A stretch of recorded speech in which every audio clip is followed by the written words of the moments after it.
Yo, what is up sa inyo, kakabsat? Welcome to my YouTube channel, DNA Yard. Right, welcome kayo sa another episode ng ating chicken farming at home. At syempre, papakilala ko sa inyo ang aking mga manok na. Right, ito yung unang-una natin. Yung siga dito sa yard. Pero may talo na yan, isa. Hop, hop, hop, hop, hop. Napakayabang. Large to XL ang size niya. Sobrang tangkad. Grabe. Yun. May mga anak yan. Marami. Puro mga basagulero. Right. Next tayo dito sa ating pure breed. O straight breed. Hindi masyadong kita. Yan ay isang old Huluano. Hen na yan. Hen. Marami na rin anak niyan. Anak nilang dalawa. Alright. Ito naman mga native. Native yan, native. Pang-ulam lang. Yan naman ay isang Shamo Asil. Stag, 6 months old. Yan o, yung mayabang o, may chicks eh. Oh, medyo mailap. Mailap.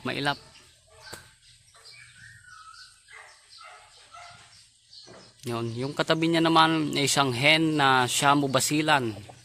Yan yung bagong alaga. Bagong alaga dito sa aking yard. Malaki din, malaki. Large size na hen.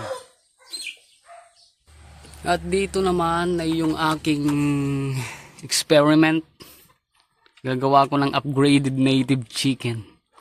Yung dalawang inahin dyan ay mga native at yung rooster, yan ay dumpo. 50% dumpo, 50% kepsam. Comment down below kung anong linyada yung kepsam. Shamo ba yun? Asil? Hindi ko alam. Yan. Pangbenta yung mga anak. At dito naman, ano yung nakita? Yung inahin, yung spangle, yun ay 3/4 na Thai Dragon, tsaka 1/4 na Old Huluano. At itong rooster natin, yan ay purong Old Huluano. Yung mga sisiw, anak nun nung malaki, yung siga, yung iyugi natin. Anak doon si Spangle. Yan. Titigan nyo mabuti. Natatapang ng mga sisiw na yan, nagpapatayan din. Grabe. Ito naman yung aking aray! Nanuka pa. Black Tanaka Jubiline XAB line. Ganda. Running 3 months. Ganda ng pao. Grabe. Yan o.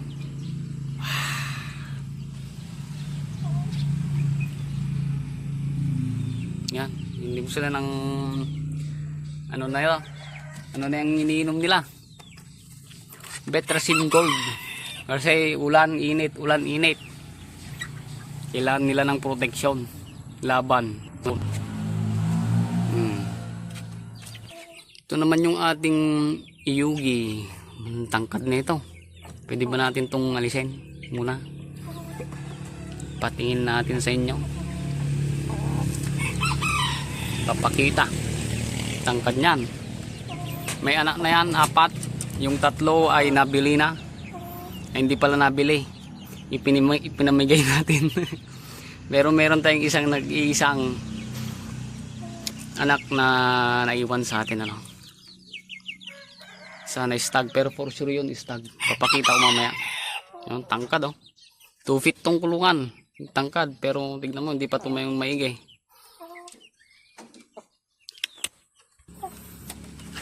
Ito naman yung isa nating Thai Dragon cross old, 3/4 Thai Dragon, 1/4 Old Hulo. Ito yung kapatid ng Spangle doon kanina. Kapatid niya yan. Yan.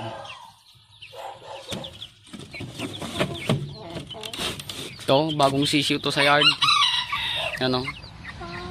Lakas pumalo ng tatay na ito. Pinalit to doon sa anak nun. Yan, anak niya. Pinalit dyan. No. Siyempre. Yan, tignan mo yung mga pasisyo ko sa sobrang katatapang. Oh.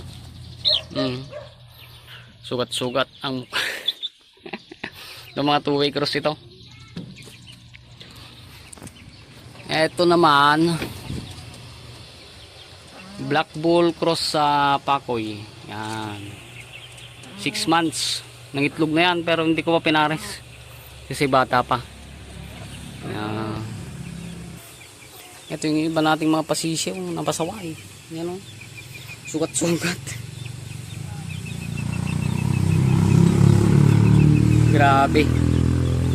Namatay na yung isa dito eh. Nilibing ko na kanina. Pero wala tayong magagawa. Matatapang eh. Ito yung sinasabi ko, anak ng ating Yugi. 1 month old pa lang yan. Pero sobrang laki. Ang laki na ito. Oh.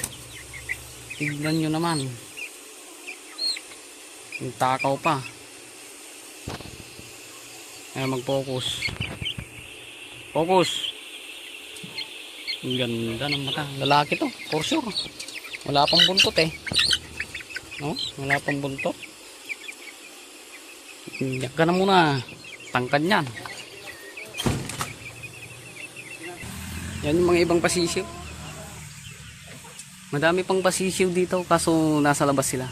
Mga naka free range. Free range. Yan o. Mga 3-way cross yan. 2-way cross, 3-way cross. Mga panglaban. Ito naman yung broodcock ko na Tanaka, Jubiline. Ito, tapos ko yan, sobrang pumayat, grabe. Mga nasa 2 kilo na lang to. Halos 4 na kilo to dati. Ngayon, wala na, hindi ko na magamit. Kaya na bumalik yung katawan niya. Dahil nasasayangan ako eh.